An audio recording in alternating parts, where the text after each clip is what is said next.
All these four pairs are indicating that you have to lift your prana shakti upwards by means of pranayama. That is called yogam, nothing other than this. There is no explanation other than this. So if you say yoga means you have to do one of these four, but if you do one, four, the other remaining things will be combined. So this is yogam.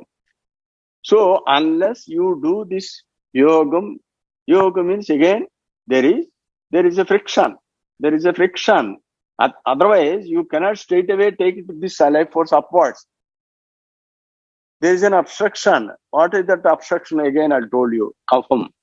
So that kapham should be dissolved and take it upwards. You have to convert your prana shakti into subtle nature, then only it will go upwards. When you go upwards, your brain cells will be stimulated and your energy will be increased, your divine light will be there, your knowledge will be magnified. With that knowledge, you can explain that is Supreme Brahman. Not only explanation, you are becoming that.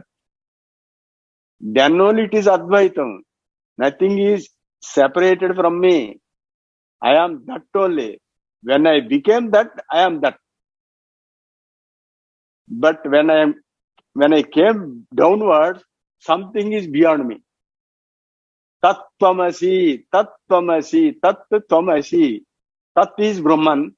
Tvam means individual soul. Asi, you are becoming that. By what? By going upward. Prajnanam Brahma, Prajnanam Brahma. Prajnanam means knowledge, wisdom. Knowledge itself is Brahman. So what is that knowledge? By gaining energy. Prajnana, without stimulation of your brain cells, how can you get knowledge?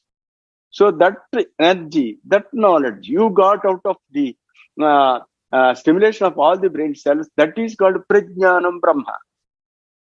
I am Atma Brahma. I am Atma Brahma means this Atma, this individual soul, which is till now called as Jivatma, when it has gone upward, that Atma is called Brahma. I am Atma. This individual soul became this universal spirit or Paramatma. Then you say that I am Atma Brahma. Aham Brahmasmi.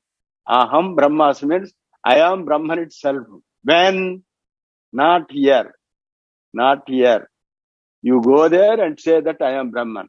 When you go there, there is nobody to tell that I am Brahman. You become Brahman, that's all.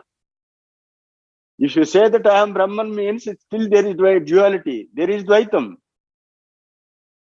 Understand? Because you have come down, you have created duality.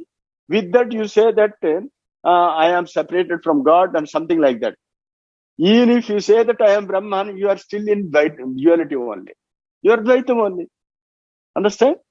So that is the main difference between the Anusthana Vedantam. Anusthana Vedantam and Nirguna Brahman. So to reach that, you have to start from here. Without starting from here, there is no use of telling Advaitam. Advaitam means that is to be experienced, not to be explained. Whatever you explain is only Dvaitam. Whatever you explain is Dvaitam. Whatever you experience is Advaitam.